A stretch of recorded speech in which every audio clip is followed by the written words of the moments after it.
So the Wicked movie is coming out, which and people either know the bare minimum about the musical, are foaming at the mouth with facts about it, me, or are somewhere in the middle. So rather than other things you need to know about Wicked videos that tell you the basics, such as it's a prequel to The Wizard of Oz, it's based on a musical that's based on a book, that's based on a movie, that's based on a book, I promise it makes sense.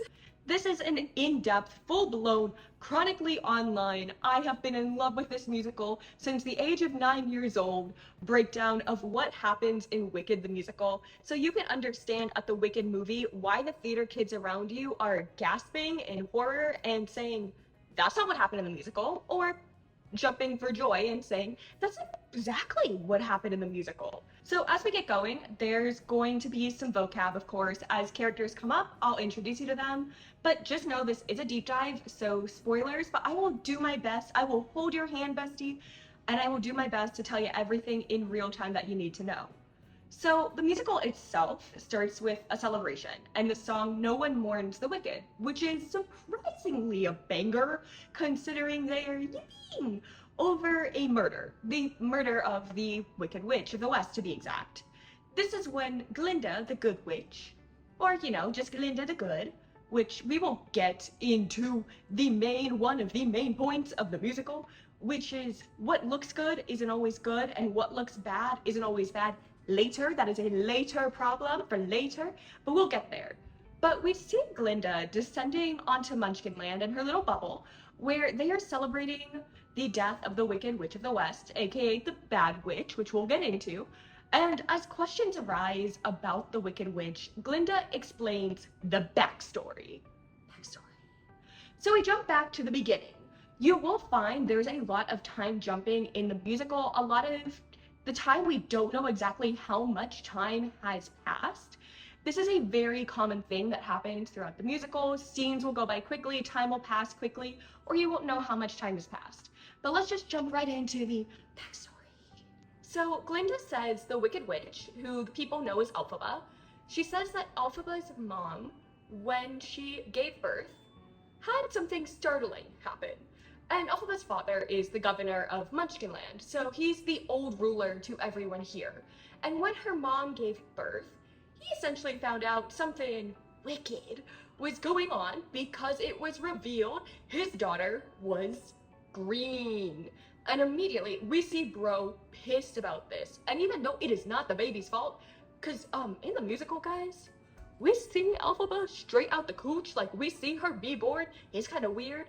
But even though it's not the baby's fault she's green, she's basically now doomed to have a horrible childhood because of this. This is when Glinda poses the question of do they believe Wicked is innate, or if it can be thrust upon a person, which is I can't wait to talk about this, but this is one of the main points of the musical, and it's one of the main takeaways.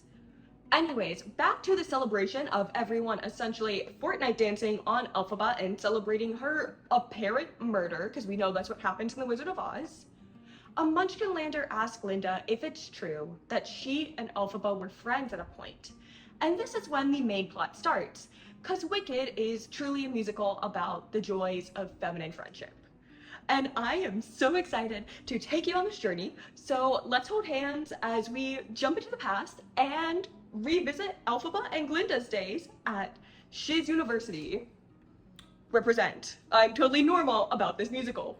So in a musical number called Dear Old Shiz, SU represent, we're let into the fact that the two witches met at this university.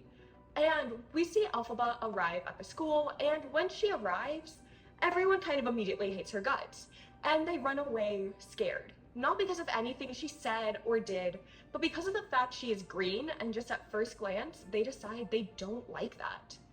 And listen guys, all you need to know about Act 1 for the most part, like if you have one takeaway from this beginning of Act 1, is that one of the besties is green, and the other one is blonde, and a lot of people make assumptions because of this. So Elphaba is fairly kind during this time and truly just trying to connect, but due to things out of her control, being green, she is shunned without anyone really giving her the time of day.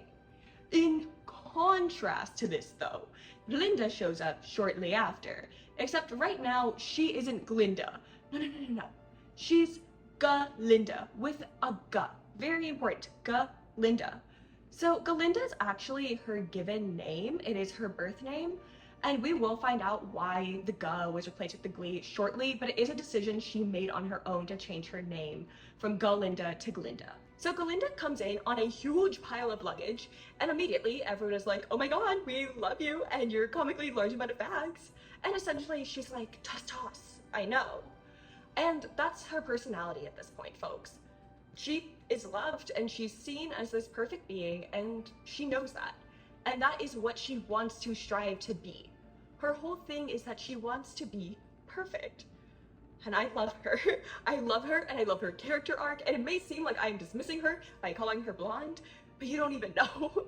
You don't even know, but you will. And can you tell this is the most excited I've ever been for a YouTube video? Now, as people are like, oh my god, Galinda, and ew, Elphaba, you're green, Elphaba takes it upon herself to be like, I know I'm green, which I'm glad she's self-aware. She has in fact seen a mirror, so now everyone else can leave her alone.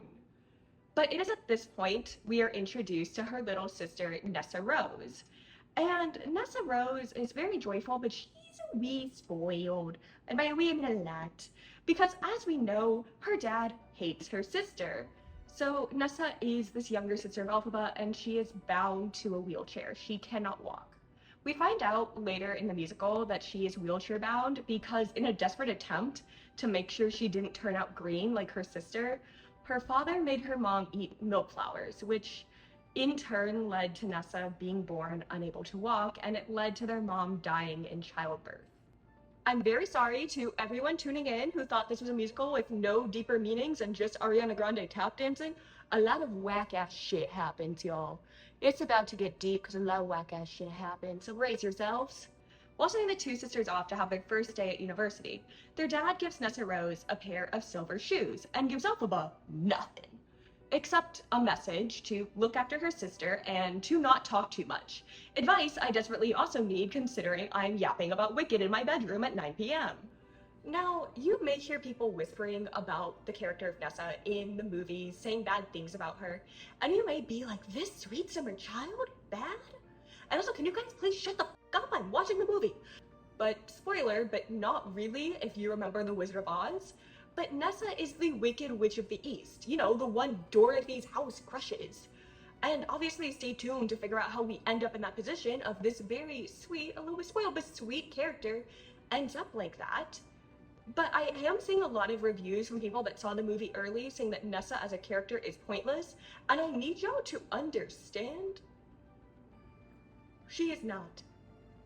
I promise you, the first movie that's only Act 1 is longer than the musical is during some productions of it.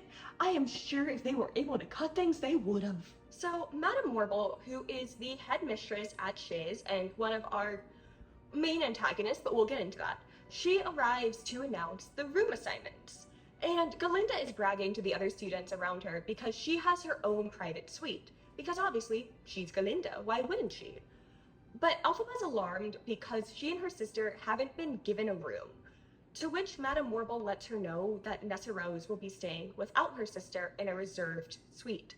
Something that Elphaba's not sure if she's willing to allow because her one task of being here was to protect Nessa. So while Elphaba contemplates all of this, Galinda asks about Madame Morble's famed sorcery class, to which the headmistress says that she isn't sure if she'll do one this year. So as Madame Morble walks away from blondness, she tries to find a volunteer to room with our very green friend, Elphaba. Because similarly to Kermit the Frog, remember, she is green. This is like, I'm gonna say she's green like 100 times, but I promise y'all, so much of the premise is just based on the fact she's green and people thought that was spooky. So while Madame Morble asked for a volunteer in a freak accident, because Galinda was just raising her hand to ask if Madame Morble read her sorcery essay, wands, do they have a point? Truly compelling academic research. Galinda is thought to be volunteering because she has her hand up. So as this becomes set in stone, like this room assignment, everyone praises Galinda for her kindness, for being a brave girl. She's so strong because she's rooming with a green monster. So while she's taking in this praise, Madame Morble goes to reel away Nessa, which leads to Elphaba in anger to shake the room and make Nessa's wheelchair go completely out of control with, that's right, magic. Impressed by this, though, rather than scared, Madame Morble comments on how great Elphaba's sorcery is, and invites Elphaba to join her sorcery class, and tells her that she may even get to meet the wizard someday, you know, like the wonderful Wizard of Oz? Which has been a dream of Elphaba's, but also a dream of Galinda's, who was just told that said sorcery class may not even happen, so Madame Morble is a fake-ass bitch.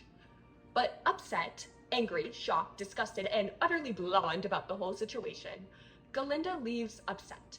Upset that for the first time in her life, she did not get her way, which will become a common reoccurring theme. I'm so sorry, babes. But you know what they say, one witch's loss is another witch's gain.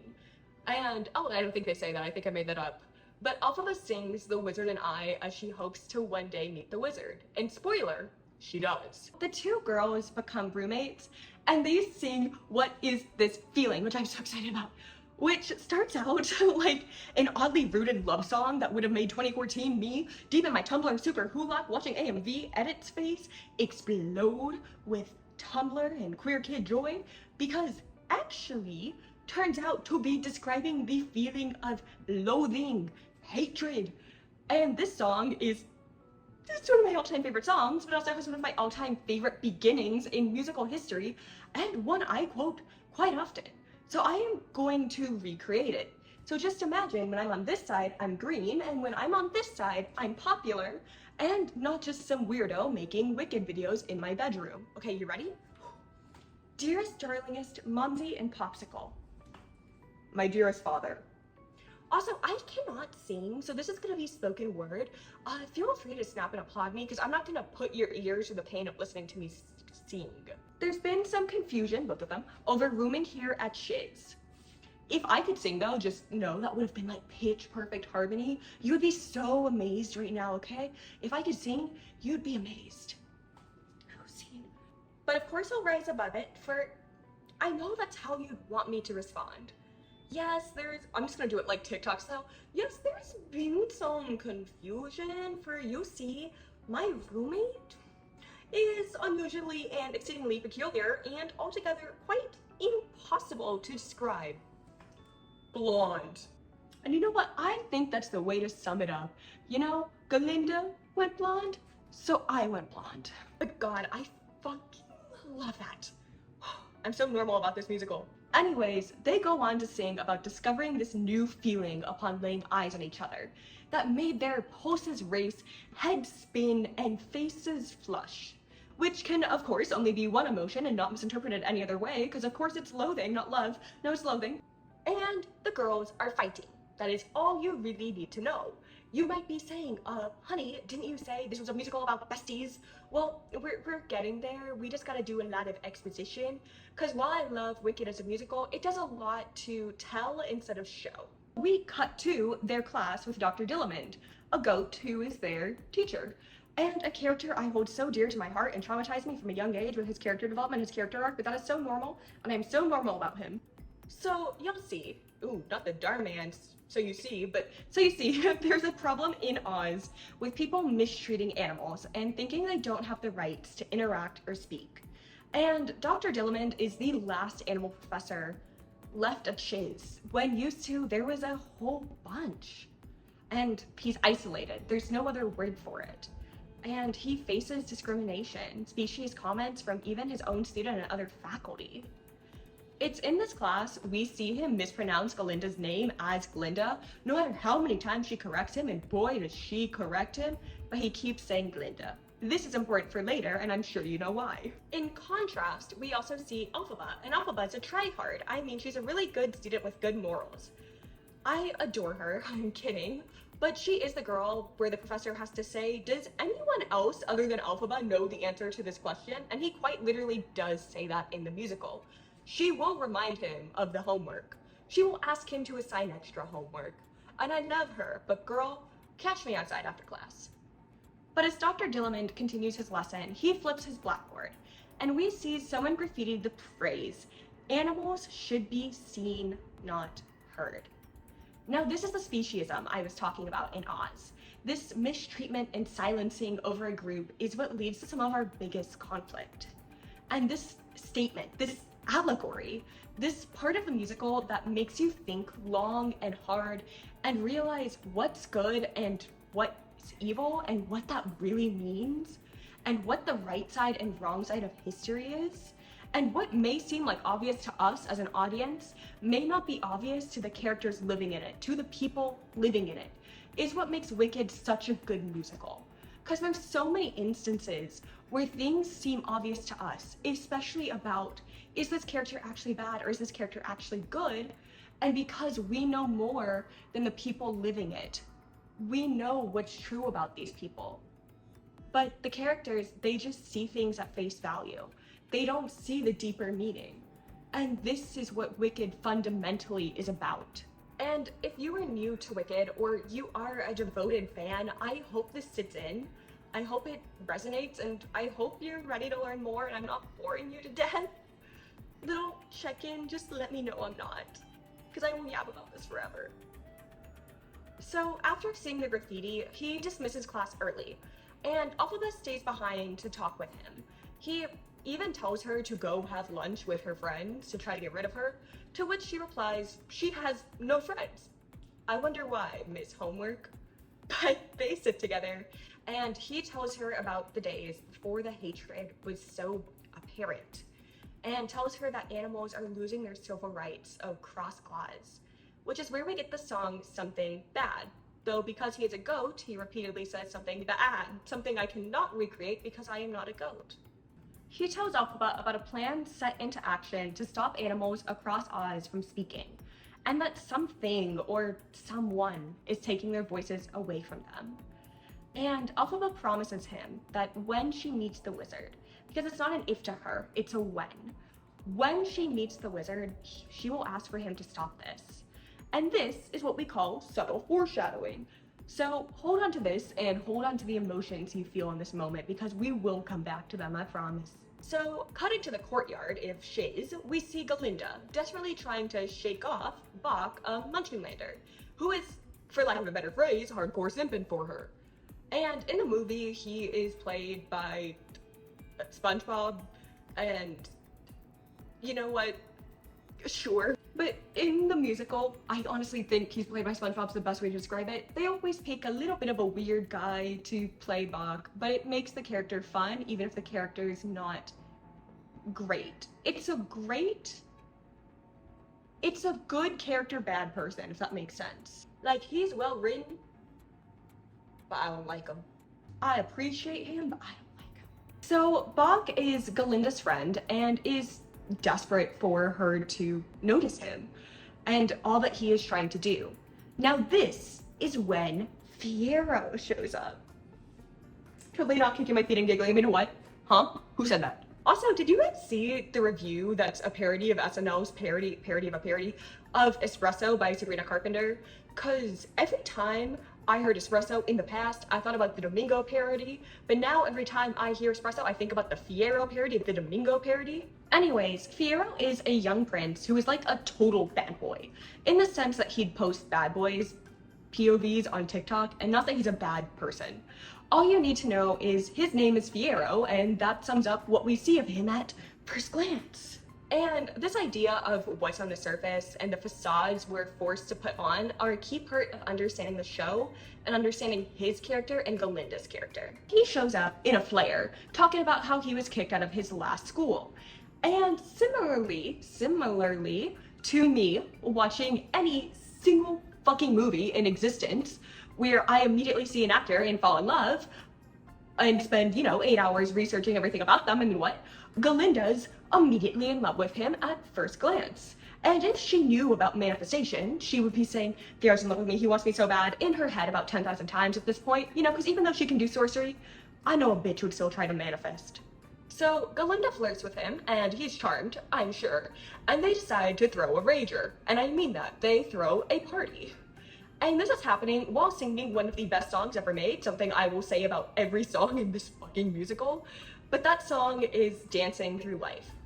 So, throughout their little musical number, they decide to throw their party in the Ozdesk ballroom, which I love the ballroom scene so much, so if they change it in the movie, I think I may cry. But that's not important. But if you guys hear the cry heard around the world, just know it's me crying in case something happens to the ballroom scene and Dancing Through Life, okay? Please, look at the movie, please don't ruin it, please, please, please. I'm avoiding spoilers, so... Oh, I'm so nervous, I'm so nervous, I'm so nervous. But they decide to throw their party in the Oztest ballroom and they invite all the students. And while they sing, Bach desperately tries to grab Galinda's attention.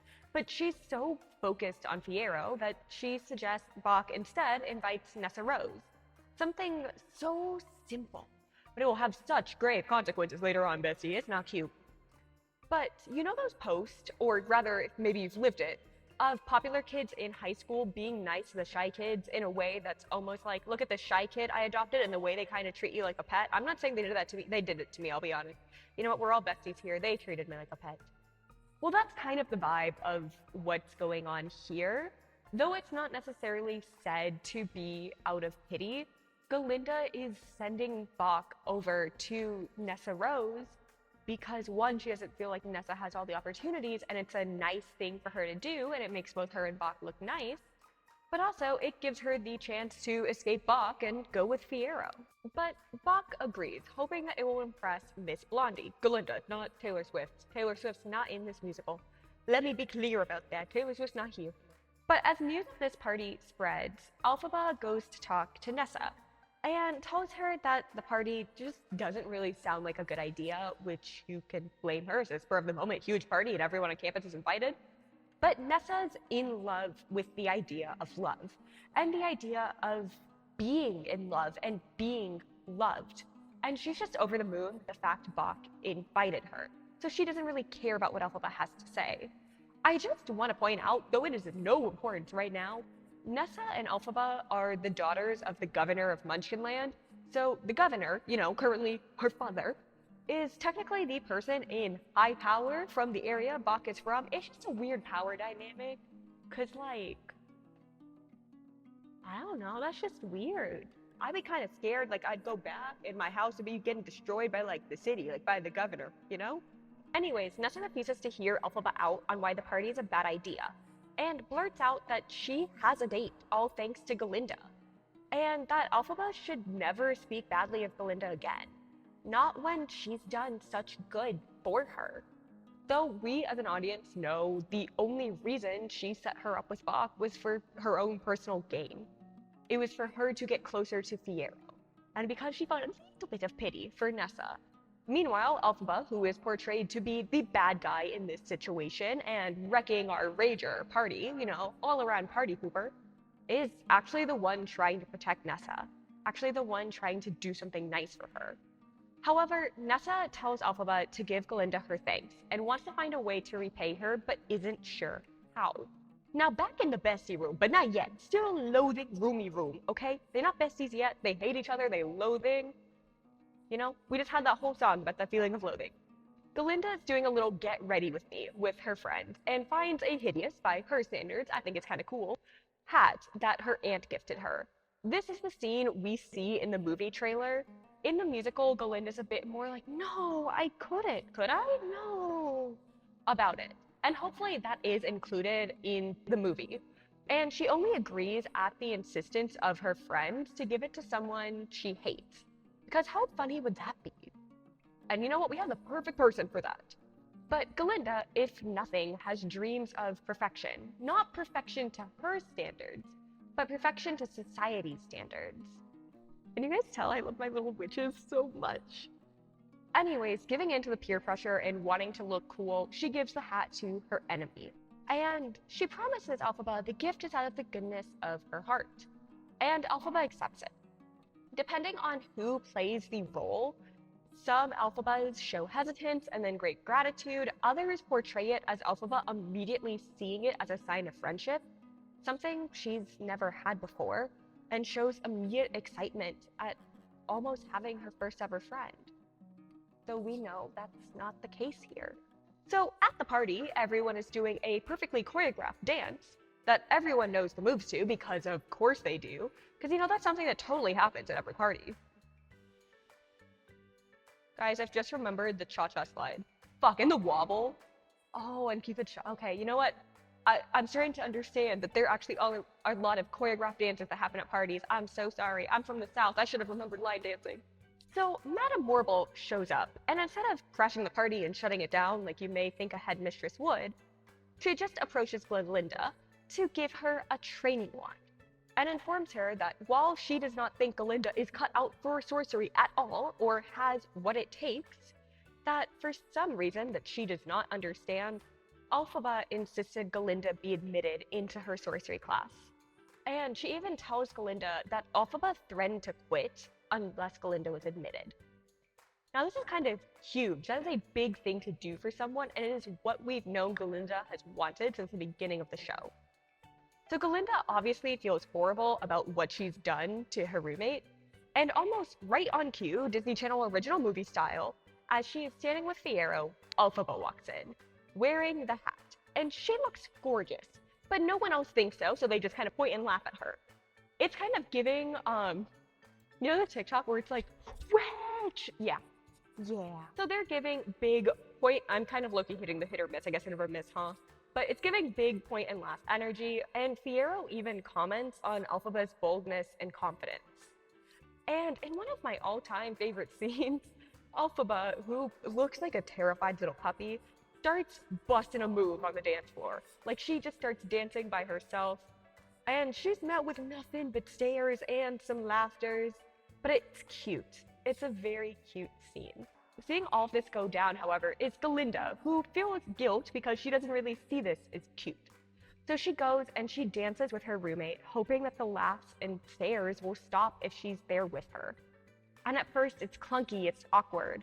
And then we're back. We're back to that smooth, choreographed dance rhythm, and everyone joins in. And this is where we see their friendship really blossom and bloom. And this whole dance kind of feels like a good synopsis of what their friendship is. It's something that at first glance, they have no clue what the other is doing, trying to figure out how to find like a mutual move, something to replicate. And then they get in the rhythm, and then they're almost making decisions together. And all of that awkwardness is kind of forgotten by everyone around them as everyone just starts embracing this new dance, this new friendship.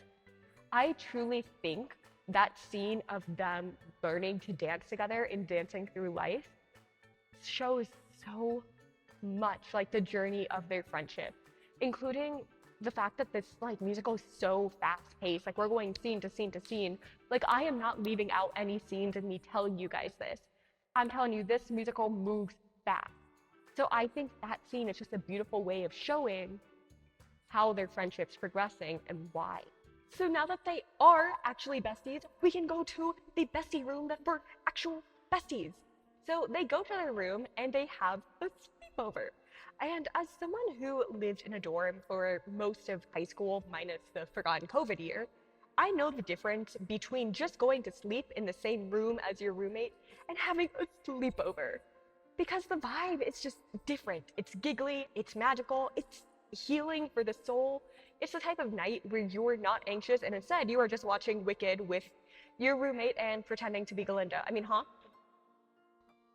Anyway, but I didn't say that. Like all good and true sleepovers, Glinda asked for them to share secrets. Hers being that she and Fiyero are going to be engaged. But he just doesn't know it yet. He doesn't know, but they will be engaged. Oh, Glinda. Oh, Glinda. One, she's so me. And two, she would fucking love Stan Twitter. But God, would they hate her guts. Shiz is about to end up on every single docs list. But deeming Elphaba's first secret kinda boring, Glinda asks about a green bottle Elphaba has behind her pillow, which is when Elphaba explains that it was something her mother had and that her mother died at Nessa's birth, which is when it's revealed that Elphaba blames herself for the way Nessa is, and for her mother's death because of the milkweed her father made her mother have to prevent the next baby being green. And obviously we know that that's not something she should blame herself for, but it's baggage she carries. And Galinda assures Elphaba that this is not her fault at all. Whether or not Elphaba internalizes this and truly believes it, that's a whole other story. But at our totally super rocking sleepover, which has dark and deep conversations, so every other girly pop sleepover, because my god, the things you hear, you take that shit to the grave. But we get the birth of Galinda calling Elphaba Elfie, as well as giving her a super fun, I'm shaking, makeover during the song Popular.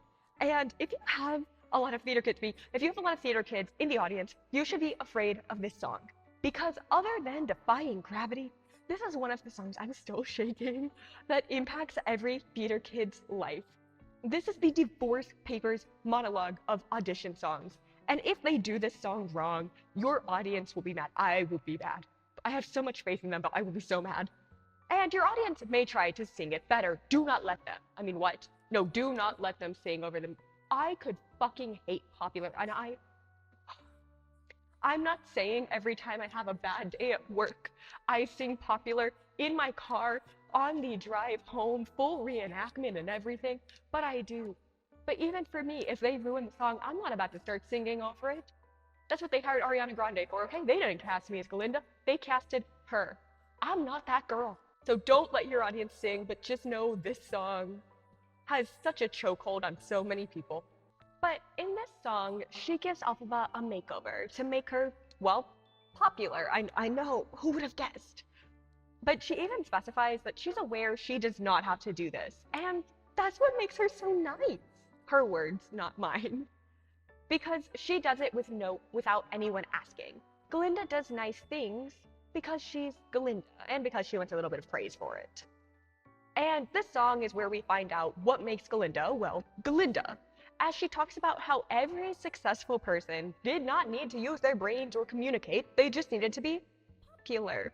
She knows about popular. I fucking love this song. She also attempts to make a ball gown materialize by going, ball gown.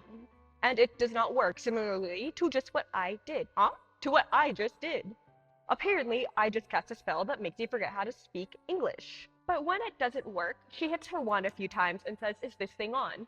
And that is how I test my mic every single YouTube video, by hitting my wand and saying, is this thing on? Also, another one of my favorite parts, though, is she struggles to rhyme the lur in Popular with the word R, and simply just blurts out, lar, to correct her rhyme scheme, and that makes it so much fun. The next day in class, we see Fiyero making fun of the fact Elphaba has been Galindified, as he catches her doing Galinda's signature, toss toss.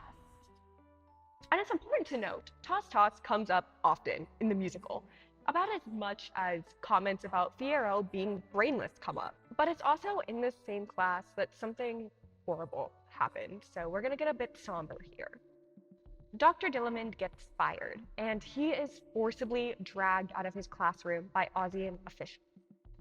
Now, Elphaba tries to protest this, but as every other student pretends they didn't see anything happen, with some even acknowledging they're too scared to say something, nothing ever comes from Elphaba protesting. Instead, he is forcibly ripped from his classroom, and we see him being forcibly dragged out just for being a man. And to make up for the loss of their professor, a new, mysterious-looking scientist walks in, and he fucking sucks. Imagine if the Onceler from the Lorax was a professor. It's that energy. And with him, he brings a lion cub who is absolutely terrified because it's locked in a cage. And in a very specious rant, he talks about how cages are the next big thing, and that it's good for the animal, that it helps them. It helps them by preventing them from ever speaking again. Something that we know is, not good. Because he believes that as long as they are caged, they won't know any different. And they can't act furious and horrified. They can't even fight back. And talking about wanting to fight back, we see Elphaba horrified, rightfully so, by this. And not seeing anyone else do anything to stop him, and seeing this mistreatment of the cowering, scared lion cub, Elphaba's magic goes berserk, similar to that first scene where she lost control of Nessa. And it makes the classroom go crazy. Once more, everyone just kind of freezes. In some renditions, they spin out of control. Some renditions have them doing a giant conga line. You just gotta know everyone's out of control.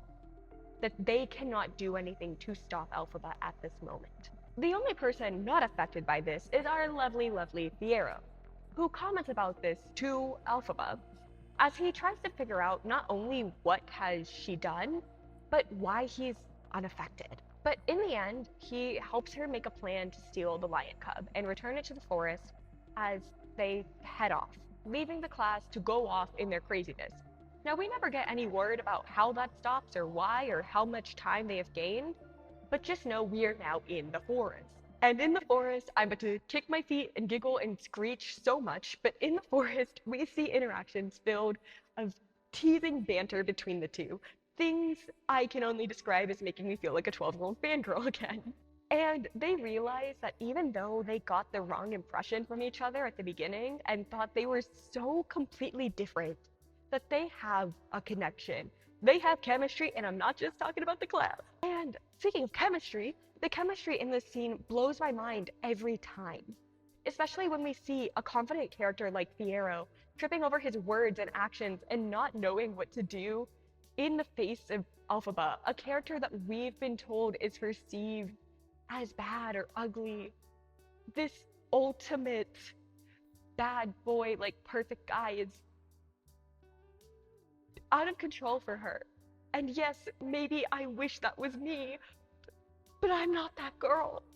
After getting low-key hella awkward though, Fiero rushes off to release the lion cub, and Elphaba sings one of my favorite songs, I'm Not That Girl. See, the jokes make sense now, right? And she thinks about in this song about how Fiero could never love her. Not when she's green, and not when a girl like Belinda is out there. Which, I love this song so much. I'll put some lyrics on screen, but please listen to the song. I will say, brief pause though. Hi, yeah, me. I know it's just talking, but it's still me. There was a photo of the actors posted where Ariana just kind of stands there like this, as Cynthia and Jonathan have cute poses together, and the caption was, she's not that girl. And some Arianators started commenting on it, talking about like, stop bullying her, they're literally cast members, there's nothing going on, y'all love to hate her. And I just want to clear up any confusion to anyone who has not seen Wicked the Musical and saw that post. It is a direct quote from the musical. Ariana's character, Galinda, later goes on to do a reprise of I'm Not That Girl, and she sings the same song because, you know, when you set up a relationship in musicals, we typically follow through. So I just wanted to say it was a reference, and it's not very popular coded of us to be mean to people and threaten to get because we didn't understand a reference like a joke in their tweet, and no one be mad at me, okay? I just wanted to clear things up, okay? Bye. So back to the plot recap, okay? We're back. Magically, well, not really, she kind of just walked over. I don't know why I'm doing the 80s walk, but she kind of just walked over. 80s walk. Madame Morval walks over to talk to Elphaba and lets her know that her progress in sorcery class has led to the wizard wanting to meet her. You know, the wonderful Wizard of Oz. You know, which has been Elphaba's big dream. And now the main thing she wants to do to fight for the right, love the fucking Beastie Boys, but the main thing she wants to do is fight for the right for animals. And she said she would accomplish that by talking to the wizard about it. So, filled with joy, Elphaba has a self-celebration, even though it's raining. However, that is not a problem, because Madame Morval waves the rain away and stops it.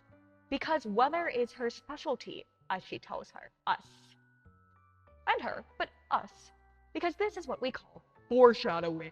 I will say I'm very excited to see if this is a quick offhand, similar to her waving away the rain in the movie, or if it ends up being a big drawn-out scene. Because if you've watched The Wizard of Oz, you may be able to put a few things together of, you know, a little weather event that, you know, dropped a house on someone. Wonder where that came from. So it may help you piece together quite a few things and figure out how things are going to play out in Act 2. So in our next scene, we are at the train station as Elphaba gets ready to head to Emerald City, the magical city of Oz, to meet the magical Wizard of Oz. And there to send her off is her bestie for the restie, Galinda, her sister Nessa, and Bach, who is still absolutely desperate to get Galinda's attention, despite Nessa's infatuation with him. And, Galinda's infatuation, I could only say it once apparently, with Fiyero. One thing to note is Bach, who keeps getting put on the back burner, walks away pretty upset. And Nessa comments that he's acting strangely and chooses to follow him home, stuckingly, like a stalker. But pure intentions, because she's good and not the wicked sister, right? Right, guys? I mean, I'm the one explaining the plot. Why am I asking you? Maybe. Like I said, buckle up. Galinda, however, does not notice Bach's little sadness, because she's busy thinking about Fiyero. Now, speaking of Fiyero, he's nowhere to be seen. And Alphaba expresses how she thought he'd at least come to say goodbye, because we know they had that whole moment. To which Galinda assures her he probably would, and complains to her about how ever since that day in Dr. Dillman's class, he's been acting weird and that their relationship isn't going well. What Galinda thinks happened and that why he's so upset is because of what happened to their professor. It doesn't cross her mind that it may be for any other reason. She just accepts that things aren't her fault. What we know, though, and what Alfie knows, is their moment in the forest where they almost kissed. Well, they didn't, but I wanted to take both of them and go, now kiss. So of course they're setting us up for a little will they, won't they? And Alphaba almost accepts the fact that she's not that girl, but guess who walks in? Disney Channel original movie style, right on cue. That's right, Fiyero. So Galinda immediately goes to her man, but her man ignores her to talk to Alfie. And they share a moment talking about that time in Dr. Dillman's class. And feeling a bit left out, Galinda blurts out that she's changing her name to Glinda in solidarity with the movement, which is Miss Ma'am. Because Dr. Dillman always pronounced her name as Glinda, so she is now changing her name to Glinda. See why she's Glinda the Good and not Galinda? There's the answer. I know you're probably waiting. Fiyero, however, does not care about this. And Glinda ends up getting kind of mopey, obviously. Kind of cries a little bit about how, one, he does not notice, and two, she is now stuck with this name, which is so funny to me, because, like, imagine telling your parents you changed your name to impress a boy, and now being sad because you can never go back, when quite literally she could just change her name again. But the fact it's only by one letter is so funny to me. Anyways, as Alphaba gets ready to leave, and Galinda, not Galinda, but Glinda, laments about how she wishes she could go and wishes her friend the best, Alfie invites her to join her and meet the wizard with her. After a little comedic refusal, because we love a good comedy, Glinda agrees, and our two besties are off to the Emerald City. And this is where One Short Day happens, which is a very fun, it's vibrant, it's beautiful. It's a fun, vibrant, gorgeous use of the ensemble. And we are now in the lavish City of Oz, where we get a cute little show showing us how great Emerald City is and how much fun the girls have with each other in a TikTok edit-worthy montage of friendship as they embark on a path to the wizard. And one thing to note that always makes me so giggly, and like obviously my brain knows what I'm about to say next, which is why I'm giggly, is every time I see Wicked, I get giggly because there is a scene where Alphaba sings about how they're two good friends, and Glinda corrects her in One Short Day by singing they're actually two best friends, showing just how far from loathing we've come to now have two besties embarking on their dreams together. This is all Alphaba has wanted, and for once in her life, she's getting to get what she wants. And she's backed by someone who loves her, someone that's in her life for her. She's not just Nessa's shadow or Glinda's roommate. She's a friend, a powerful sorcerer, and most of all, she's Alphaba, the girl who was invited to meet the wizard. So arriving at the wizard, they see the spooky mechanisms he operates, like a huge puppet of himself. Not like Muppet style, it's not like Kermit the Frog, it's just I'll show you. So he has all these smoke and mirrors presenting this grand idea of a huge magical being that surpasses humanity. And Alphaba and Glinda obviously look on in fear because it's scary. But once realizing it's Elphaba, he reveals himself to just be a normal old man who does the illusions and smoke and mirrors because it's what the people of Oz expect of him. When in reality, he's just a traveler from another world. But he does the whole act to keep up with the standard and the expectation of what people think a great wizard, a great higher being should be. Which is where we hear the musical number Sentimental Man, a song about how all he really wants isn't this great power, it's to make people happy. And how, though he's this huge magical pillar of Oz, all he longs for is to be a father, or at least a father figure to his people. And Elphaba, ignoring the lies of grandeur we just heard about, jumped straight to requesting something be done about the mistreatment of animals across Oz, seeing as, he is the wizard and he has the power to. And he kind of pushes the idea away as he comments that of course he knew that's why they had come, he's literally the wizard, duh. Well, he doesn't say duh, I said duh, but he would if he was not a sentimental old man. But he promises to meet her request if she can prove herself. And again, magically appearing, and once more I mean walking, is Madame Morble, who always appears right on time. And she announces that she now works as the wizard's press secretary. She now controls the media. She is the Fox News now of Oz, if you will. That's right, she has been promoted. She's now one of his elite employees. God, that TikTok trend died hard. But with her, she brings the Grimmerie, which is a sorcery book with high amounts of power and a book that any good sorcerer would immediately recognize. And something that many great ones have tried and failed to fully understand. And one thing I want to touch on is they prevent Glinda from touching the book at all, even though she begs and asks. And though she's a bit sad, she fully supports Alfie, and truly I think this highlights a little bit how she's grown as a character. At first, we kind of saw her thinking she deserved everything simply for being Glinda. Whether it was her own room, popularity, sorcery class admission, Fiero, the works. But in Emerald City, though she also wishes for recognition and power, we see a little bit of a breakthrough of her at least being willing to be second fiddle to her best friend, even if it's for a moment.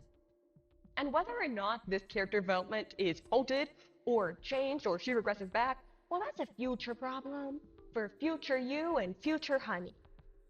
So Madame Morble takes the Grimmerie to Alfie, and she and the wizard ask that she use a levitation spell to make his monkey named Chistery able to fly. Because Chistery loves seeing the birds. He loves watching them as they fly over Oz. And they just think they should grant him his wish of getting to join a bird, because why else would a monkey need to fly? Oh no, I'm not a wizard. Now this is a test, quite frankly, to see Elphaba's worth, but also her strength in magic. So they don't expect her to immediately be able to read the Grimmerie. And Madame Morble even comments that she herself can only read a spell or two after years of work. But quite literally, almost immediately, and not just a musical time, immediately, Alfie is able to read it and do a spell. But rather than granting Chistery the gift of levitation, in the sense he can just levitate now, the spell causes him to be in great pain. Like true total anguish as wings spring from his back. In one of the coolest musical changes ever, okay? Like the first time I saw the wings appear, I audibly gasped. If you know what a Wicked slime tutorial is, maybe you've seen this scene or maybe you've seen it in person. I've seen both. I mean, I saw a legal slime tutorial, but you know what I mean. If you don't know what a slime tutorial is, it's usually a recording of a musical performance, though sometimes it is performances that aren't supposed to be recorded, and it's just a way to sneakily get around calling it what it is, allegedly. I don't know for sure, I've just kind of heard about it, But Elphaba is mortified by what she's done, which rightfully so, and feels lied to, since that's not what she was told the spell would do.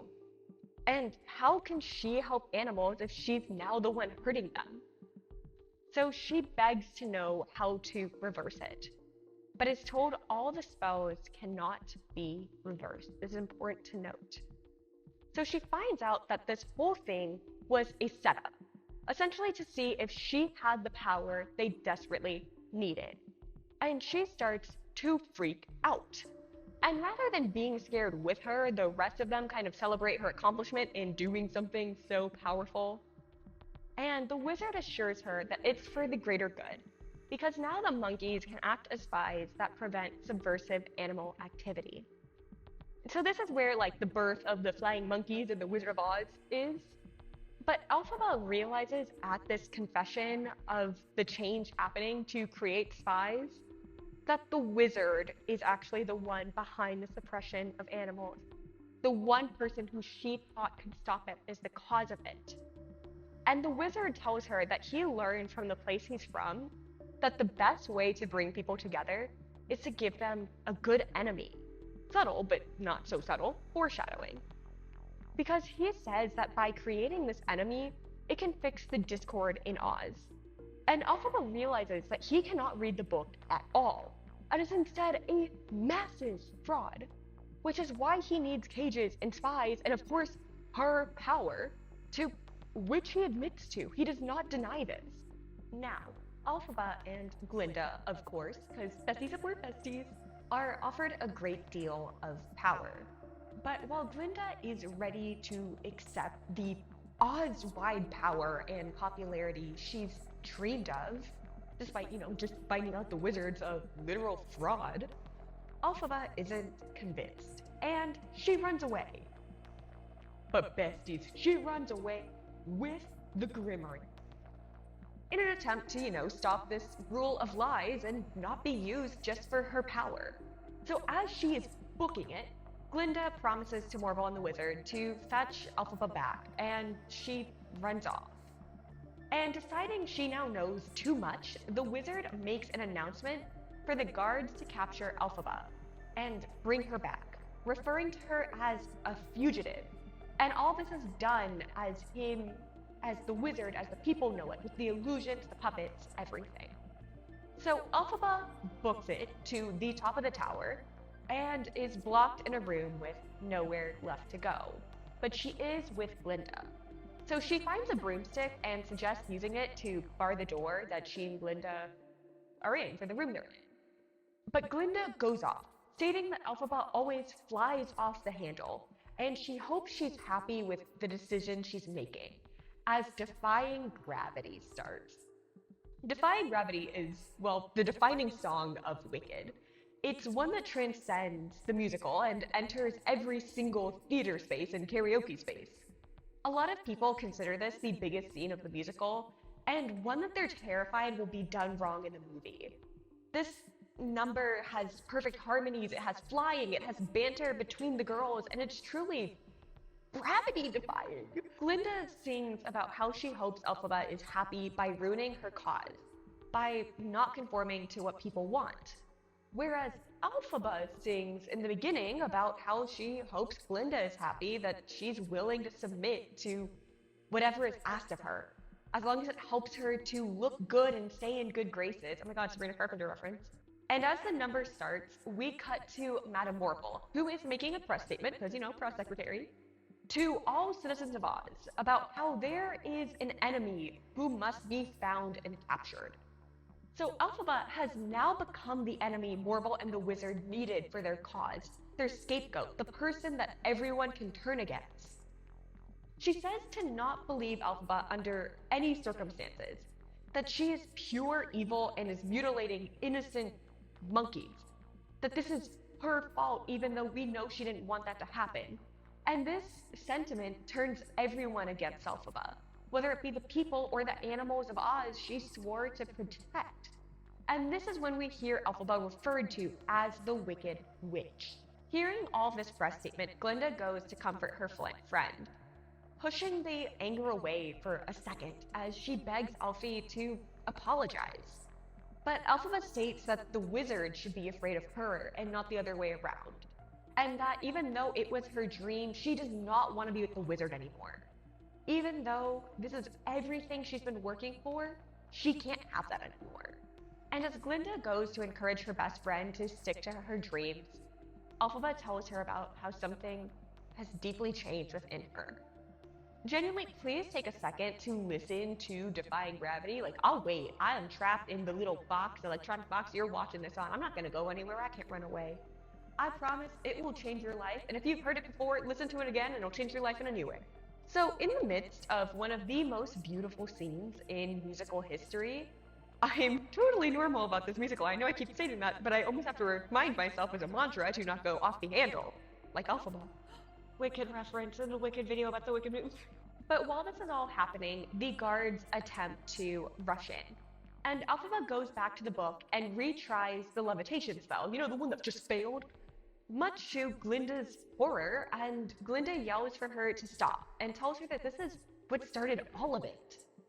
And as the spell appears to not work because Elphaba does not gain wings, Glinda tells Elphaba that maybe she is not as powerful as she thinks she is.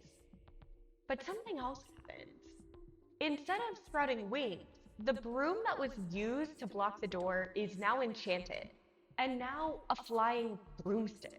Elphaba begs her best friend to get on the broomstick with her, to venture with her to revolt against the wizard. With her that together, as besties, as a team, they can do anything. That they will be the greatest team, and they can have their dream, even if it's not in the way they anticipated. And Glinda joins her in singing about defying gravity together, stating that she also believes, no, she knows, that the two of them can do anything together. But then, at the last second, she backs away, and she sees Elphaba is trembling, and she gives her a cloak. And this cloak, paired with the hat Glinda previously gave her, though the gift of clothing previously was given out of malice, and this one was given out of kindness, friendship, and love, not loathing. This shows how far we have truly come. But this pairing shows us the traditional Wicked Witch of the West look that has been synonymous with not just the Wizard of Oz, but what every core Halloween witch costume has. A broom, a cloak, and a hat. Glinda backs away from going with her best friend, and the two, sincerely this time, sing about how they hope the other is happy with their decision, and for sticking to what they believe is key to their life, and that they hope the other doesn't live to regret it, and is truly happy in the end, solidifying their friendship and holding hands before having to part as the guards almost completely burst in, desperate to get their hands on Elphaba, but also Glinda because she's an accomplice in their eyes. So they go to grab Glinda and restrain her before Elphie explains for them to let go of Glinda, that she had nothing to do with it, and Elphaba is the one they want. So she essentially frees her best friend from any punishment, keeping Glinda in that good light she desperately craves and wants to be in. She's willing to leave Glinda out of all of this to preserve Glinda's dreams and still let her have a chance. And as Elphaba makes her exit, she goes to the west and literally levitates on stage, like full-blown defies gravity as citizens of Oz gather to watch her in the air. And this is where Act 1 ends. This is where the movie will be ending. But there's so much more. Something the whole movie will have foreshadowing to. Something that this entire recap of Act 1 has had foreshadowing to. Things that change the Wizard of Oz and the way you will view it more than you could ever imagine. And if you will let me, if you will join me, please do not leave me. I would love to talk about Act 2, like right now. Okay. Welcome to Act 2. So with Act 2 starting, we see Glinda on stage with Fiyero, someone we like. And also on stage with Madame Morble, someone who we do not like. Okay, now it's clear why I kinda said she's a main antagonist, right? So she announces to the audience that today is actually a day to celebrate, as she and Madame Morble hold a press conference, because press secretary, where they honestly do most of the talking and Fiyero just kind of smiles and waves like penguins of Madagascar style. But we find out in this little speech that Fiyero has been promoted to be captain of the guard, the same guards that are trying to arrest Alphaba. So as the press conference goes on, people start asking about the horrible rumors about Elfie. And when Morble mentions the Wicked Witch, at first, Fiyero speaks up and says he doesn't view her as wicked, and that she's not necessarily a wicked witch, and that he actually only became captain of the guard to find Alphaba. Something that is unbeknownst to most of the characters on stage, but that we know, is that most likely this is because of his feelings for her. But obviously, this liking of Alphaba that Fiyero has doesn't go with the story they're trying to feed the Aussians. So Madame Morble shuts him down by announcing that this is his engagement party, even though he had no idea he was engaged. So I guess Glinda's secret she shared in Act 1, became true, including the part about him still not knowing yet. Which is kind of... yikes! So Glinda, who's focusing on the good of all of this, not that this is basically a political engagement because she doesn't see it this way. Glinda excitedly asked if he's surprised, but Fiyero is not at all happy about this decision thrust upon to him, because why would he be? But Glinda says that the idea came from the wizard and her. The wizard, a person her best friend is completely against and now on the run because of. But Glinda is willing to follow the wizard, as we find out from the song Thank Goodness. In the song, she sings about all her dreams finally coming true, and the tone shifts as Madame Morble explains Glinda's heroism and bravery facing against the Wicked Witch. And we find out that story, or rather the truth about what happened that day in the wizard's tower, has been erased. And instead, the public is being told a spun story. A story that Glinda, who even though she was Elfie's +1, in this story, she was given an audience with the wizard. And in that audience, she became Glinda the Good. We know she wasn't paid attention to, we know she wasn't seen as powerful, but that's not what they're selling here. So Fiyero calls this out, knowing the truth because of the way Glinda told it to him, and he gets frustrated and asks Glinda why she isn't correcting the story that's being spun about her very own best friend, someone they went to school with. And Morble continues to tell this story, and as she's telling it, rumors start to fly, painting Alphaba as evil. Most of what we know about her as the Wicked Witch essentially came from Aussians who were basically running YouTube drama channels and running their mouth and making up lies.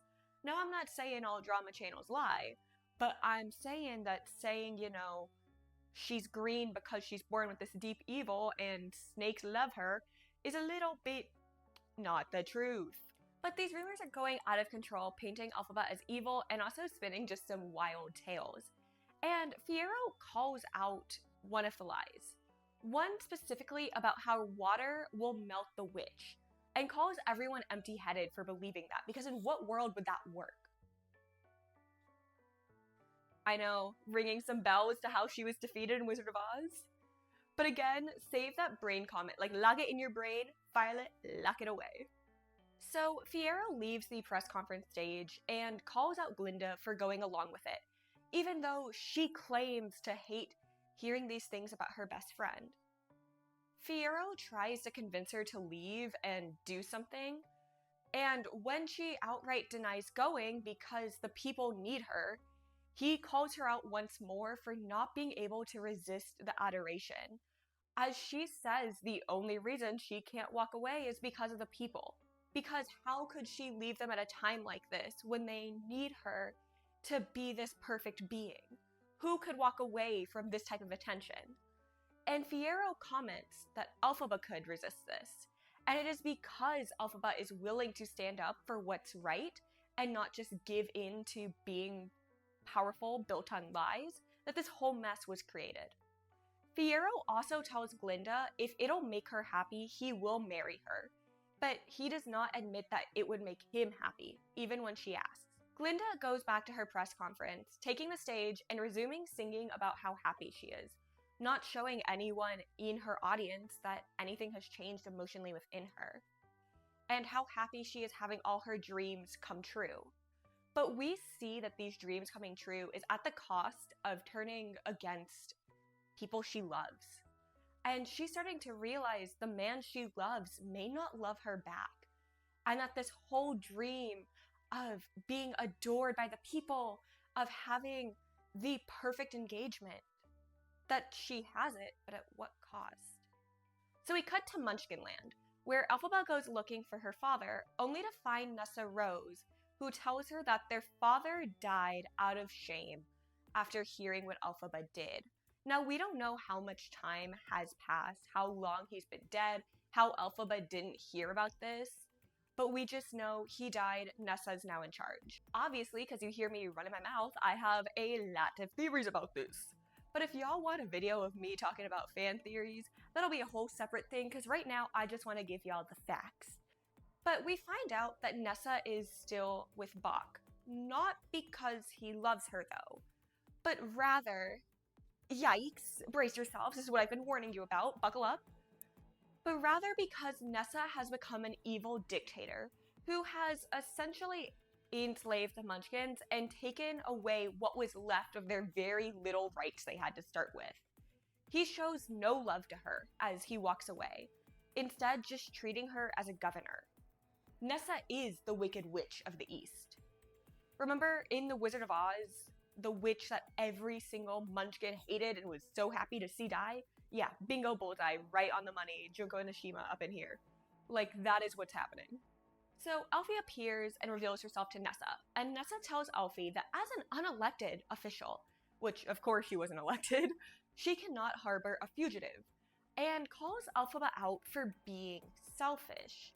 Though we have seen her time and time again sacrifice so many things for her little sister and be mistreated her entire life. Nessa says that rather than helping animals, Elfie should have helped her be able to walk, use the book to benefit her family, that she should have done literally anything to help her sister.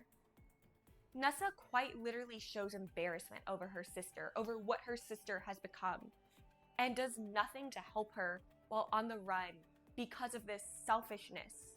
Feeling guilty after a guilt trip, I guess it works, Elphaba enchants the shoes that their father gave Nessa that first day at Shiz, and they turn ruby red. Being given the gift of being able to walk and stand for the first time in her life, an excited Nessa calls Bach into the room once more as Elphaba sings about finally doing something good with her powers. And as Bach enters and sees Elphaba, he reacts in fear and calls Elphaba a wicked liar.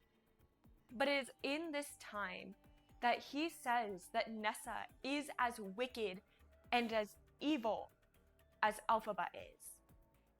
And while we know Elphaba is not truly evil, to Bach, he has heard nothing but Elphaba's name dragged through the mud. Every wicked lie that could be told about her was told. So equating Nessa, someone that he didn't need to hear lies about, equating her to someone who is made to look like the ultimate enemy by the state, by the media, that is Madame Morgul, is a big claim, and one that is obviously rooted in not just fear of Nessa, but genuine hatred. Bach says that no one has freedom in Munchkinland, and that all of their rights were taken away from them. And Nessa confesses that she did this to keep Bach with her. But she goes on to show him that she can now stand. And finally, for the first time since we've seen him in Act 2, Bach is excited. And he tells Nessa about how since she no longer needs him, which is the only reason he stayed around, he's finally leaving to go stop Glinda's engagement to Fiyero and confess how much he adores Glinda and how he's always loved her. He tells Nessa, which is a dumb move, that he lost his heart to Glinda the first time he saw her, and an enraged Nessa says that she would never let him leave, and she wants his heart. So she grabs the Grimmerie, the main sorcery spellbook, and casts a spell to capture Bok's heart. But as we know, magic doesn't always work the way it's intended, and Bok's heart slowly starts to shrink.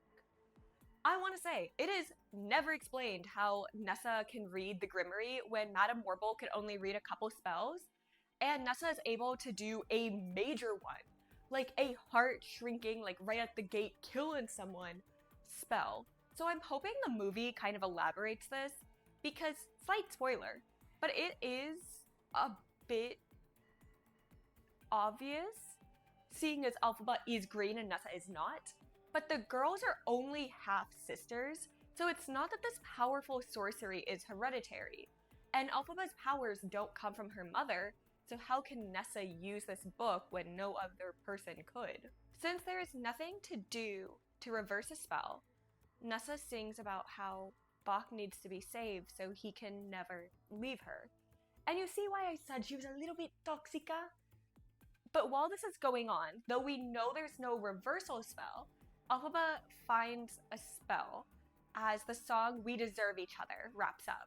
After casting that spell in that song, Elphaba says that she is going to go leave, because Bok will be fine as he no longer needs his heart, though we have no elaboration at this point of what that means. But she says she has to leave so she can go free the monkeys, and Nessa begs her not to leave her, because she doesn't want to be alone. But Elphie finally stands up for herself, and tells Nessa that nothing she ever does will be enough for her little sister. Which, period. As Elphaba leaves though, Bok awakens in horror, and we see his transformation on stage as we find out that Bok has become a Tin Man missing a heart. As we cut to the Emerald City where the monkeys are still being held captive, we see the engagement party for Glinda and Fiyero, with the wizard as an audience. And this is when Elphaba sneaks in, desperate to fix a problem she solved with the monkeys. But the wizard catches her. Rather than immediately having her arrested or executed though, he tells her that he will not interfere, that he will not hurt her, but instead still wants to try to help her, and is actually really glad to see her.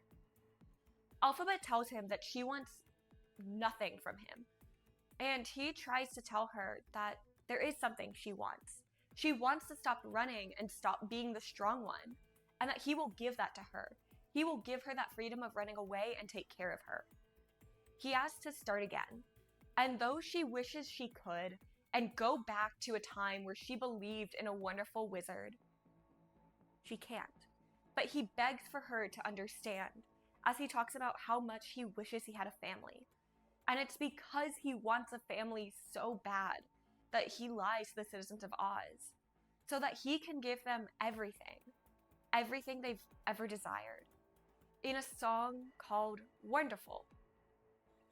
It's one of my favorite songs and scenes, not just in the musical, but ever, because at first glance, first listen, if you've never known anything about Wicked, never listened to the soundtrack, you don't know the context of it, it just sounds like a upbeat musical theater song about accepting the role of being seen as wonderful, kind of similar to It's Tough to Be a God from Road to El Dorado.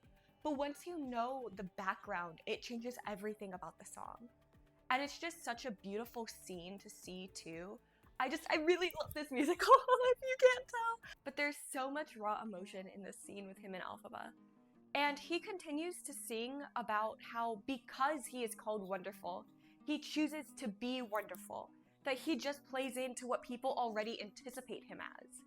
Which highlights the constant reoccurring theme of no matter how good or evil someone in the musical truly is, whether or not they're seen as evil is based on the public's perception of them. And that, do we play into this perspective, or do we try to change it? Do we go into it, or do we go against it? And the wizard tries to convince her that she too can be wonderful if she lets him change the narrative about her, if they make her seem like she's been reformed and rehabilitated. And Elphaba actually agrees to cooperate, and even gets the wizard to agree to let her free the monkeys in exchange for her cooperating. He agrees, and the monkeys are released in a scene that has insane aerial stunts, flying acrobatics, and so much insane talent. And Elphaba is filled with joy until she discovers an animal under a tarp that has not gone off with the rest, that is still staying there. So ripping off that blanket, we see that the remaining animal who didn't flee is none other than Dr. Dillamond. The very person who started her entire quest, the very person that led to her feeling so strongly and led to her opposing the wizard in the first place. As she tries to talk to him, the wizard tells her that he could not allow Dr. Dillamond to continue speaking out. And Dillamond makes no attempt at running or speaking, instead looking absolutely broken and terrified. He bleats like a goat. When Elphaba asks if he remembers her, Dr. Dillamond is completely unable to speak. She tells the wizard after this that she will fight him till the day she dies, and the deal is off. And he calls the guards on her as Dr. Dillamond finally runs off. As the guards the wizard just called rush in, we see among them is the captain, Fiyero. Oh my god, we know him! Who is in disbelief over Elphaba being here. And feeding into the lie from earlier that was heard at that press conference, Fiyero tells the other guards to leave to go get water. And as he points his rifle and demands silence, we see him grab the wizard. And he aims his rifle at the wizard instead of Elphaba, showing even in the face of great power and given great power by the wizard, he stands by Elphaba and Elphaba's cause. He threatens to tell all the guests who have gathered for his engagement party that the wizard is a fraud, and urges Elphaba to run away. It is at this moment, though, that Glinda walks in, seeing her best friend and also seeing her now fiance holding a gun to the wizard. Glinda embraces Elphaba and urges her to leave. Glinda tells the wizard, though, that Fiyero means no disrespecting. That is her exact phrase, no disrespecting. And asks Fiyero if he has lost his mind. Fiyero tells her that he is leaving with Elphaba, something that shocks both Elfie and Glinda. And Glinda accuses the two of them for having something behind her back. Though we know it was Glinda from the start of the musical who decided that Fiyero would love her. Of course, this is gray area in Girl World. Of should Elphaba had said something to her best friend, told her about what was going on about her and Fiyero, but this is Oz, not Girl World, so I don't know if that gray area matters. So Fiyero runs off with Elphaba. Point blank period. He runs off with Elphaba. And the wizard offers a now upset Glinda a swig from his green liquid bottle, almost identical to the one Elphaba had in their dorm room. But that's not important yet. We'll get back to that. But it is this scene that makes multiple things click for the audience, and we wait in anticipation to see when the characters put together what we already have. Madame Morble magically appears, and by once more magically appears, I mean she just walks in, right on cue though, asking if it's true that the Wicked Witch was here. And the wizard and Madame Morble desperately try to think of a plan to ruin Elphaba as they try to get her back. And an angry and upset Glinda, which, understandable, okay? Like, your man just left you for your homegirl, but Elphaba was her best friend. Why would she give these two people that so badly want to ruin Elphaba's life an idea that would lead to her best friend's downfall? I understand being upset, and as someone who adores the ground Glinda and Alfie walks on and will defend them to the day I die, much like an Aussie and I am a Glinda defender. But this was a move. You should not have given your best friend's enemies advice for how to take her down, even if you are mad at her right now. Glinda tells the two conspirators plotting on Alfie's downfall that if they want to get Elphaba, they should spread a rumor that something happened to Nessa. That if Elphaba thinks her sister is in trouble, she will go to her. Thinking nothing of it and wanting to leave, just kind of throwing that idea out there, Glinda leaves, and the two remaining people admit that Alfie is too smart to believe a rumor, and Madame Morrible suggests a change in the weather.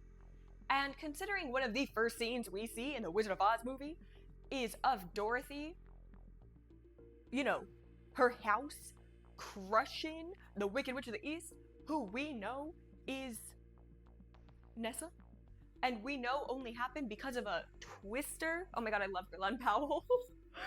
Seeing all that, like knowing all that, what do we think is about to happen? Lightning erupts on stage, and then we cut to Glinda singing a reprise of I'm Not That Girl, as she realizes Fiyero loves Elphaba, and not her.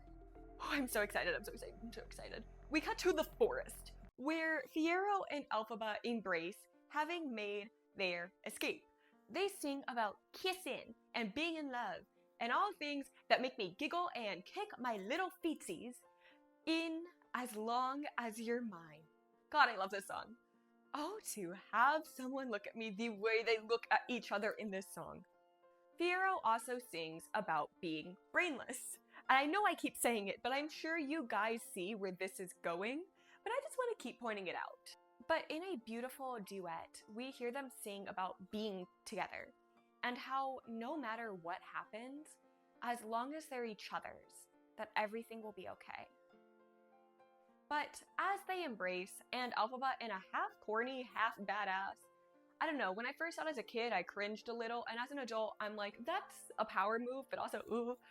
She has a moment where she says, for the first time, I feel wicked. And then they make out, which is great, because I spent, like, you know, half the musical being like, now kiss, and now they have now kissed.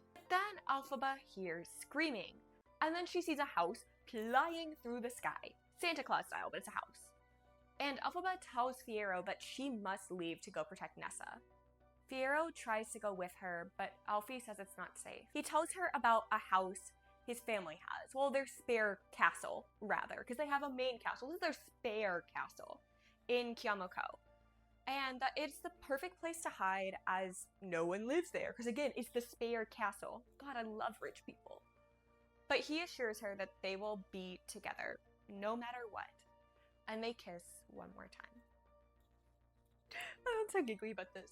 So the lights go out on stage, and then we cut to Munchkinland, and we see Glinda standing in front of the entrance to the yellow brick road, telling someone, who we know is Dorothy, but we don't see Dorothy on stage, but we see her telling someone off stage to just continue following that one road, and that it'll lead to the wizard, even though she states she's not really good at directions, so she hopes she finds the way. But something important to note is that throughout Act 2, we never fully see Dorothy. Well, we never see her in the musical, period. We hear about her, see her talked about off stage, see her talked to off stage, and even see a silhouette of her. But because this is not her story, we already had her story. This is not about her. We do not see her. And I truly hope the movie does not change that.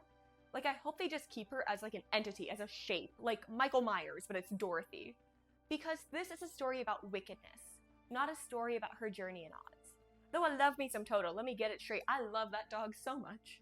Elphaba arrives in Munchkinland as Glinda talks about how she's bad at giving directions. And she lays a bouquet on the ground as she falls to her knees, grieving over Nessa, who we know was crushed by a house. Elphaba, though, appearing, accuses it of being a display, and goes off, rightfully so, on Glinda for giving Dorothy Nessa's enchanted shoes. The only thing that Elfie could have kept to remember her deceased sister, the only thing she had left of her since she was brutally mangled and crushed. Elphaba asks for alone time to say goodbye to her sister, but Glinda stays and talks about how it's dreadful the house fell and accidents do happen, even if it's a freak weather accident. Though we know, even though Glinda doesn't, that it's partially her fault. But, desperate, Glinda says it was a bizarre twister of fate. And Elphaba states that Glinda is stupid if she truly thinks it was an accident. And had Glinda paid attention more instead of doing press conference after press conference, that she would have seen this for what it actually was. Elphaba lays into Glinda for giving Dorothy Nessa's shoes, talking about how people keep taking things that don't belong to them. And Glinda fires back that a lot of people are taking things that don't belong to them. Drama! Elphaba then accuses Glinda of not believing that someone like Fiyero could actually choose her, for thinking that Elfie had to have done something to steal him away. But that he made his choice, and Glinda won't always get what she wants, and that what's going on with her and Fiero's not going to change, and Glinda can't do anything about it. And she flat out tells Glinda that Fiyero doesn't love her, and that he never did because he's in love with her. And Glinda bitch slaps her.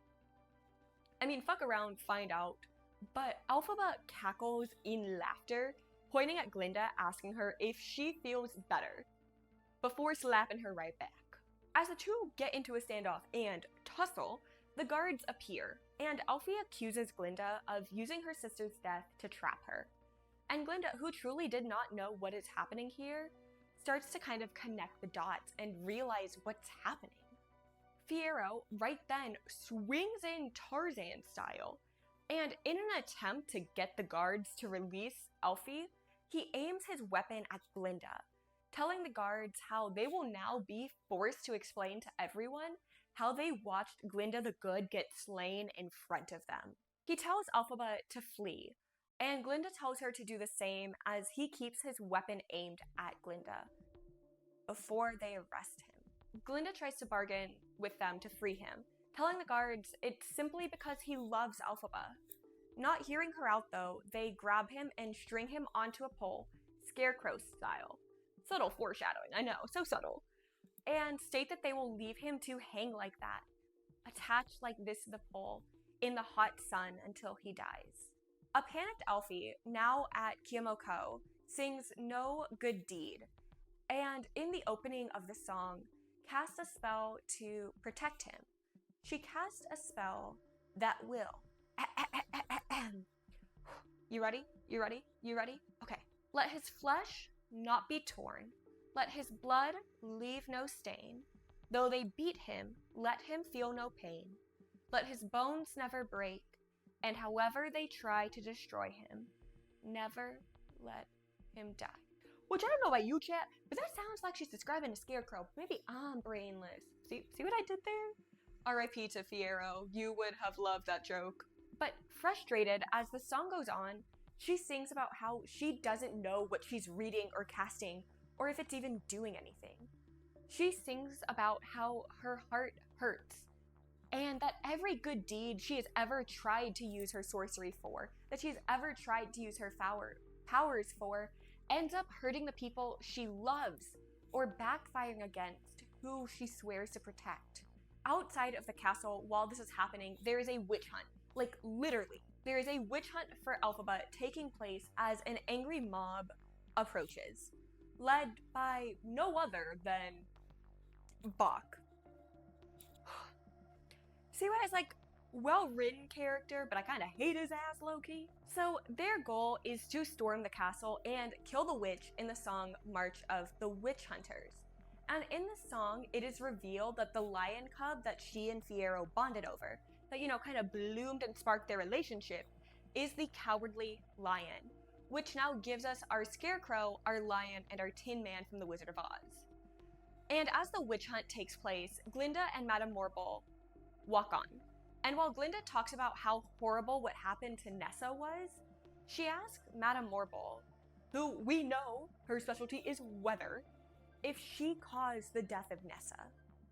Madame Morble makes no move to deny this. She simply just tells Glinda that Glinda has now gotten everything she has ever wanted and needs to just shut up and revel in it. Feeling guilty and now having all of these revelations, Glinda rushes to go see Elphaba and try to protect her friend.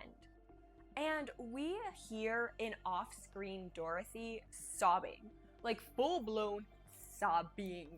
as Elphaba tries to do anything in her power to get the enchanted slippers off her feet.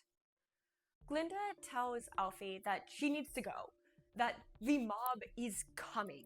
Like, she needs to, get out of here. But a still upset Elphaba tells Glinda to go away.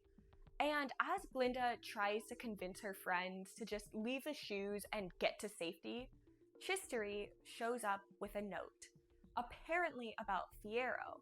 And though it's never read aloud and we don't know what is said, in the note, all we know is that when Glinda asks if Fiyero's dead, Elphaba says that they have seen his face for the last time. Interpret this how you will. As the mob rushes in, starting to storm the castle, Elphaba tells Glinda that she needs to leave. That if she leaves, she won't be seen, and she won't be accused of witchery, and she can still have this position of power. Glinda, however, desperately wants to try to clear Elphaba's name, try to get Oz to change their opinion on her. It's the same deal that the wizard offered her in Wonderful, except from a person who loves Elphaba for Elphaba and not her powers. But Elphaba refuses, stating that it would ruin everything Glinda has worked for and dreamed of. And once more, just like in Defying Gravity, Elphaba's desperate to protect her best friend and protect her best friend's legacy and dreams. And that now Glinda is in a position that's more important, and that those decisions that they made back in Defying Gravity has locked in everything for their future, for this present moment and all the moments to come in the musical. Glinda agrees to keep it a secret that Elphaba truly isn't wicked and actually her close friend. She agrees to keep all of that buried down, to protect the truth with lies, to protect not just herself, but both of them.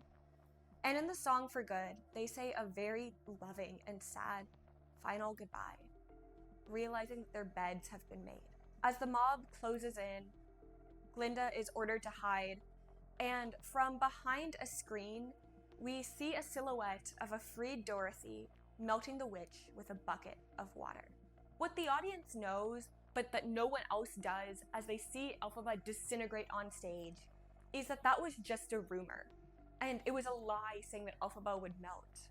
But thinking her best friend has died, Glinda falls into a pit of grief and holds Elphaba's hat, the same one she gifted her, closely. And in that moment of remembrance, Shiz approaches with the bottle Elphaba had to remember her mother with. And it finally clicks for Glinda that it's the same bottle as the one the wizard has. As she goes to Emerald City, she finds the wizard and Morble celebrating, which turns into a change of mood when she presents the bottle to the wizard. And it becomes obvious in this moment that the wizard, a man who has dreamed of a family, was Elphaba's father. And the reason Elphaba had these powers and that she was so powerful, as Madame Morble says, is because she was a child of both worlds. Glinda, still heartbroken, tells a grieving wizard that he has to leave Oz. It is an ultimatum that he has to leave and never return. And then she herself calls the guards on Morble, solidifying herself now as a powerhouse of Oz, as Glinda the Good. And with a heavy heart and full of grief, she goes to Munchkinland. And we see the same scene from the beginning of the show, of everyone celebrating the death of her closest friend, who we know she loves, who we know she is grieving over. And Glinda knows she can never say the truth. Or maybe she can, but is now the moment? And as she revels in what happened when she got everything she's always wanted, and now being in this position, Glinda vows that she will earn her title as Glinda the Good, that she will actually be Glinda the Good instead of just having it thrust upon her, like the idea of being wicked was thrust upon her best friend. Meanwhile, the Scarecrow comes into the castle and drops to the melting spot holding Elphaba's hat. And after a pause, a solemn moment for the audience, he knocks on the floor, revealing a trapdoor and revealing that Elphaba did not die. I know, shocker. And in this moment, Fiyero tells her that they have to leave Oz, that they gotta get out of here, and they can never return. And Elphaba asks if they can tell Glinda, and Fiyero says that they can't, because it would ruin the secret, that it's too much danger, and no one can know that they left. No one they left behind can know. Which, it does hurt me a lot that this is how it ends for our two best friends, because this is a friendship story. I don't know, it just kind of rubs me the wrong way. So I hope it's at least elaborated on a little more in the second movie. There's a little bit more cushion to it. So it's not just him being like, nope, she can never know. Okay, bye, let's go. Let's leave. Like, you don't get to make call on this, let's leave. But we cut back to that scene in the beginning of the show as Glinda tells the Munchkins she will work hard to help. And though they've been through difficult times, she will do everything she can. And Alfie in Kyamoko looks out to the north, where she is longingly looking at where Glinda would be. And then her and Fiyero make their escape from Oz. And that's where the musical ends. Thank you guys so much for going on this journey with me and hearing my passionate recap of the plot. I hope you enjoyed this. I hope you enjoyed this little bonding moment. I think we're all popular now. I think we can all sing. But this was so much fun. Thank you guys so much. Yeah, I don't know. Subscribe if you want to hear me talk about more fangirl shit. Okay, yeah. Bye. Love you. Bye. Say it back. Say it back. Say it back. Say it back, or you're doomed to have a bad viewing of Wicked. Okay, love you. Bye. Well, I cried a normal amount of times. In a normal amount. That wasn't fair. That was the best movie ever.